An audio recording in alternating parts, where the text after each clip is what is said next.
a life spent shaping the world you wish your child would grow up in, not the world you fear your child will grow up in.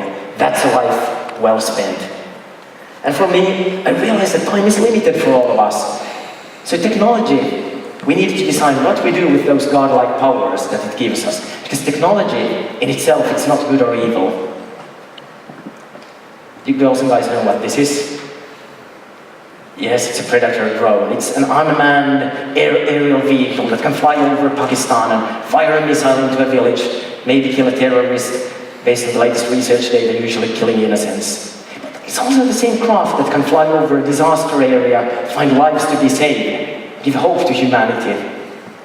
And now I promise not to do futurology here. Sorry, Mark, this is the only thing I do. Drones will look like this as well. And maybe a drone like this can fly to a village in Liberia and inoculate the population against Ebola, wipe that medieval plague off this planet, and give those people a chance to build their lives. Or maybe, just maybe, your insurance company will send it over to your bedroom at night, pick a bit of your DNA, have it sequenced. That's a commodity these days, DNA sequencing. I had mine done 3 years ago in Silicon Valley. And then the insurance company can decide if they want to give you life insurance, your bank if they want to give you the mortgage. Good or evil? And I mean, for me, the same technology that allowed humanity to explode a nuclear bomb over Hiroshima and Nagasaki saved my life 10 years ago. And this is the thing I ask from you. Just think what the purpose of the business that you're doing is. How are you making sure, I hope, that you're on the side of good? And now for a media company, we're doing hard-hitting journalism. We're taking politicians into account for their actions, holding CEOs to the standards of morality that we expect from them. We inspire with our magazines or with our lifestyle services for people to get more out of their lives or to find better deals through our price comparison. And we educate the next generation of children via Sanoma learning. And I think those are all things that will last, regardless of what technology will come, what smartphone or what Google Glass we will use to access those. Those are the things that will stand the test of time. Those are the things that you can innovate around.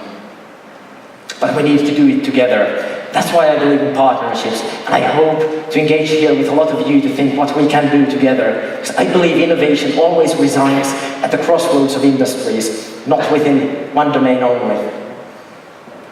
And on that note, I just want to quote my personal hero, Pep Guardiola, who went to FC Barcelona in 2008, and he went to Camp Nou, and he was introduced as a manager, and he said this: I don't know if we will win, but we will persist. We will work hard. So put on your seatbelts, because we're going to have fun.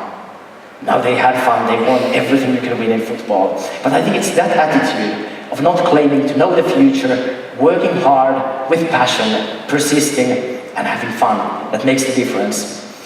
So you can turn to people who some people believe are not engaged, who are too busy but lazy, who need to be controlled, work in that neat, well-defined box, and who you believe will never change the world.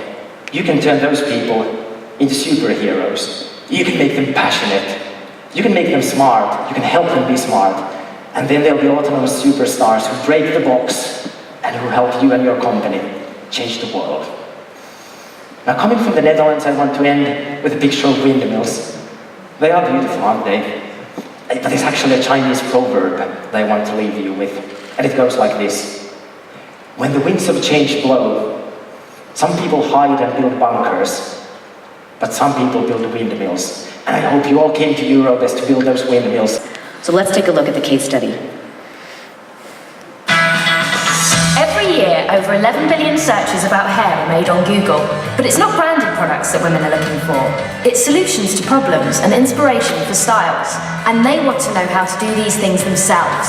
That's why over 7 billion hair videos are viewed every year. Tutorials created by vloggers, women just like them, providing simple step-by-step instructions on how to recreate styles. So we developed All Things Hair, a YouTube channel to provide a platform for these hair needs. And here's how it works. First, we interrogated the most popular hair search terms and identified future hair trends with almost 90% accuracy up to 3 months ahead using a unique forecasting tool we developed with Google. Then we partnered with leading beauty vloggers in each market and let them work their magic. They created a wealth of content using our products that was housed on our bespoke YouTube channel. Each video linked to a customized hamper of products, allowing women to click through to e-retailers to purchase. And all of this was available through a personalized interface on all platforms 24/7. The results. We launched in 2 markets in December 2013, and within 5 months, All Things Hair topped the YouTube charts as the #1 hair care and style channel in those markets, and the 5th globally. The videos amassed over 17 million views, with half of those organic and viewed on mobile and tablet, at an average view time of 1 minute 51 seconds. All Things Hair worked because we listened to consumers and provided them with an answer to their needs. The channel is real-time, following and predicting trends. Content is relevant, useful and personal to them, all delivered by authentic voices. This is the beginning. It's a long-term approach, and the future of All Things Hair is looking bright. I really love that project, and it's actually coming to 15 markets in the coming year, and I think it's really making a big difference for Unilever's brands in terms of the credibility they have with end users around solutions to their key hair problems. So the fourth and final fundamental I'm going to share with you today is ensuring that your story finds your customers. Now, as I shared with you at the opening, it's not enough just to tell our stories. We need to make sure we're telling them at scale.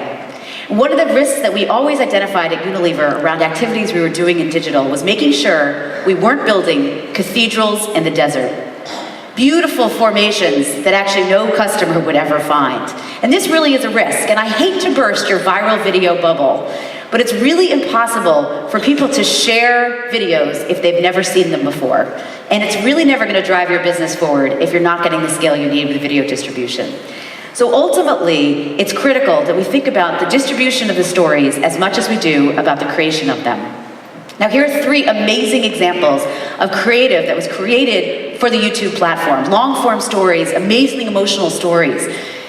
There's the example of Evian's Baby and Me, there's the example of Dove Real Beauty Sketches, and there's the example of Kmart Ship My Pants. Incredible stories, highly rewarded, wonderful advertising. But the truth is, many of those views didn't just come by people hoping that it would work out. They're actually designed expressly to ensure they get the scale they need to drive the business. Now, I was involved in the Dove Real Beauty program, and what I can tell you is that we actually had a concerted effort across dozens of countries, multiple agencies, over a course of weeks, to ensure that that video got the scale it deserved. We knew we had an amazing piece of content. We wanted to get that lightning out of the bottle, impacting as many women as possible to help them see that they really were more beautiful than they thought. So if the stories are worth telling, I encourage you to make sure that they are discovered. So I'm going to conclude my remarks now, and I'm just going to remind you of some of the fundamentals that we were just talking about.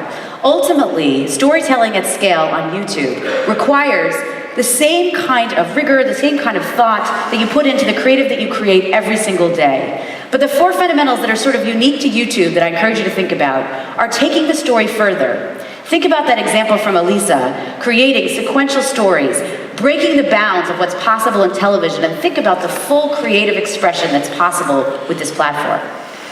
The second is make the story interactive. Think about ways that you can involve the audience in crafting the story for you, but also how you can actually encourage people to take their own journey with your content that's more meaningful to them. The third is tell the people's story. This ultimately is a platform that was built by the call to action, broadcast yourself. This is a place for people's passions and where people express themselves. Think about what are the signals that I can take from what content people are watching on YouTube, and also think about who are the celebrities and talent that connect with my audience today. And finally, ensure your story finds your audience. A great story that never told is really not a great story. Thank you so much for your time today.